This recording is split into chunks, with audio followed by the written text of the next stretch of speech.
Hey guys, so it's been a while and I'm out of school now and reading like crazy, so I figured it's about time I do another series review.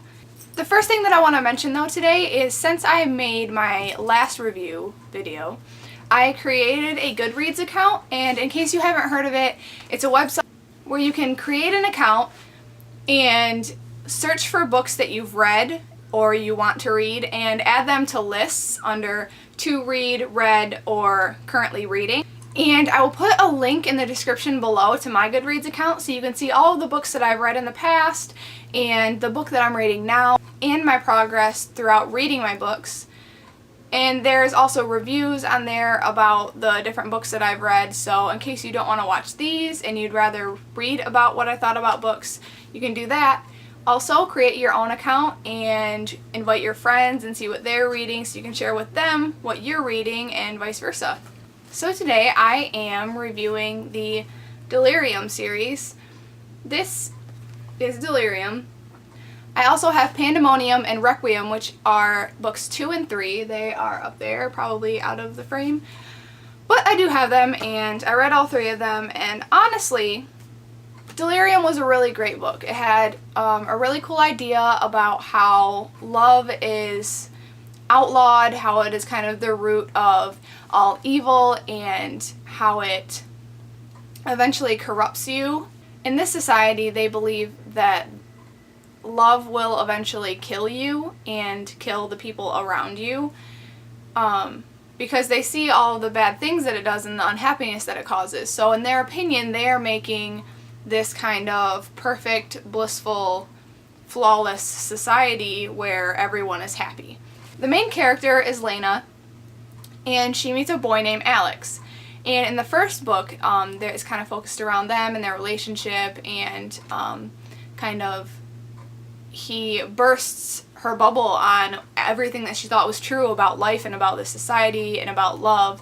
When they initially turn 18, that is the age that they get a procedure done to kind of turn off love, hate, any strong emotion that someone can feel. They basically cut into their head below their ear and go into their brain and mess around with things so that they can never ever feel love ever again.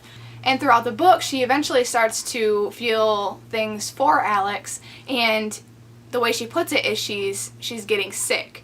She has a crush on him, and that is kind of the first stage of getting sick and eventually becoming diseased and falling in love. And I think this idea is great. I thought the book was really good. I really liked how their relationship progressed and how she kind of changed her opinion on everything she's ever known because of this one person.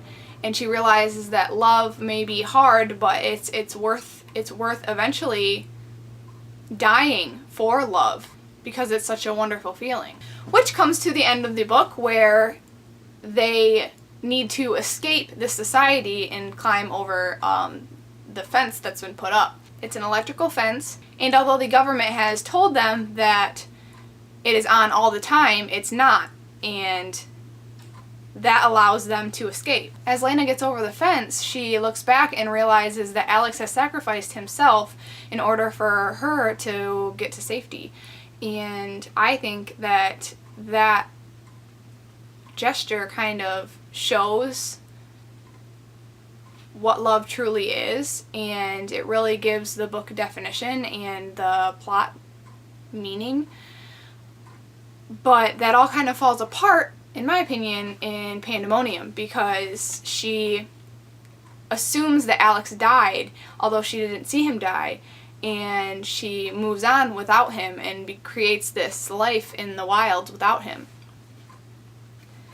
She eventually joins the resistance, and she meets a boy who stands for everything that they're against, but she senses that he isn't wholeheartedly believing in the things that this government has created and the ideas that he stands behind.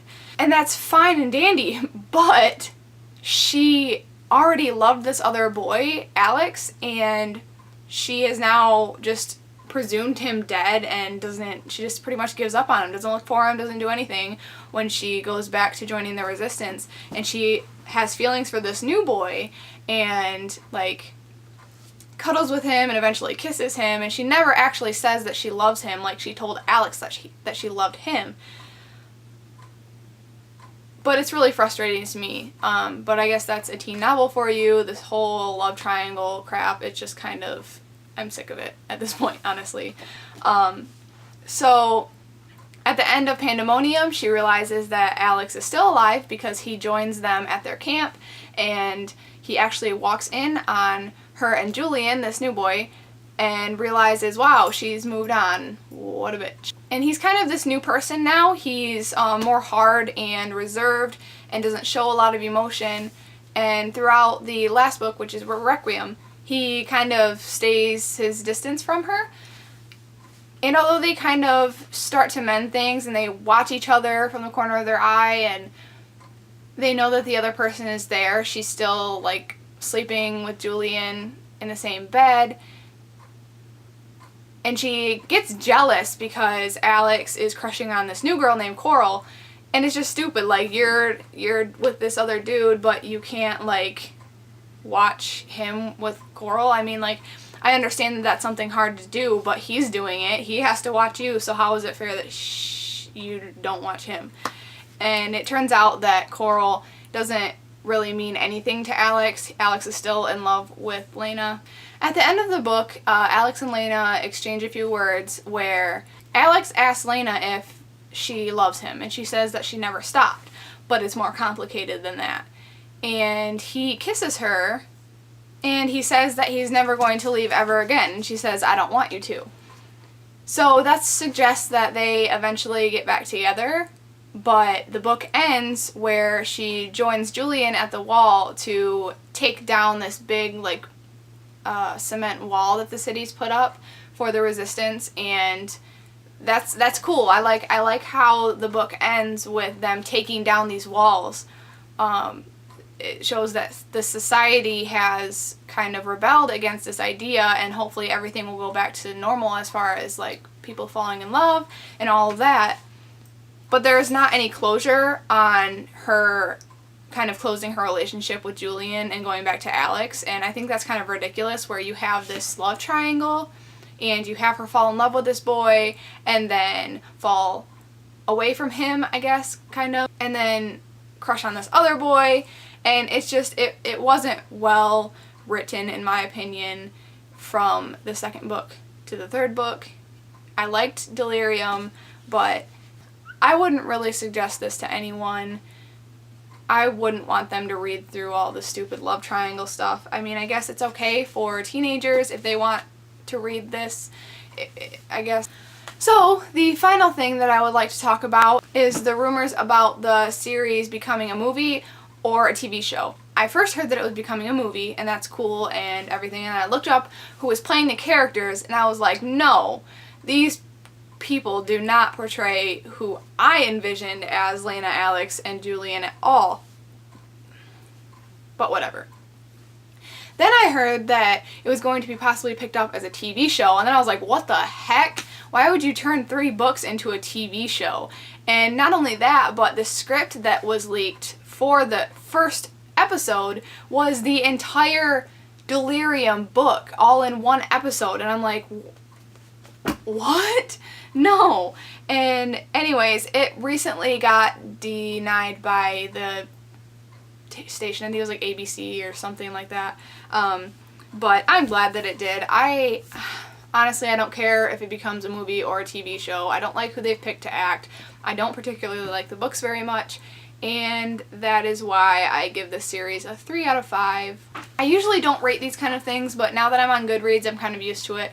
So I will give this series a 3 out of 5, and I will start rating things some more from now on out so that you kind of have that to reference back to. Also, my Goodreads account I think will help you a lot in following what I'm doing and how quick I'm reading whatever it is I'm reading at the time.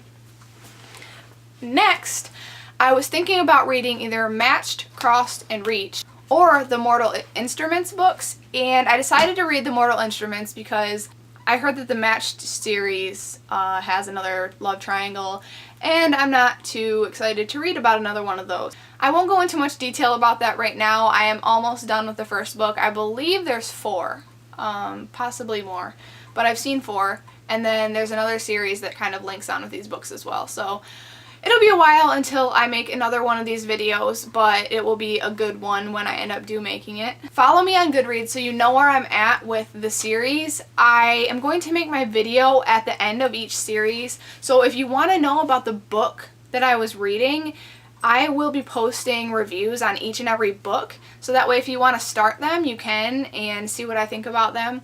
So check out that link in the bottom. In case you're wondering who I'm wearing right now, this shirt is by Olan Rogers, and he has a clothing line out. His new spring line just came out a couple months ago, I think it was, and I made sure to pick up a few of those. So if you like this shirt, then I will put a link in the description to his store so you can check them out and support him as well. Search his name up in the search bar and check out some of his videos. They're so funny. And he makes a really fabulous series called Pop Rocket, and he currently has 2 episodes out, working on more.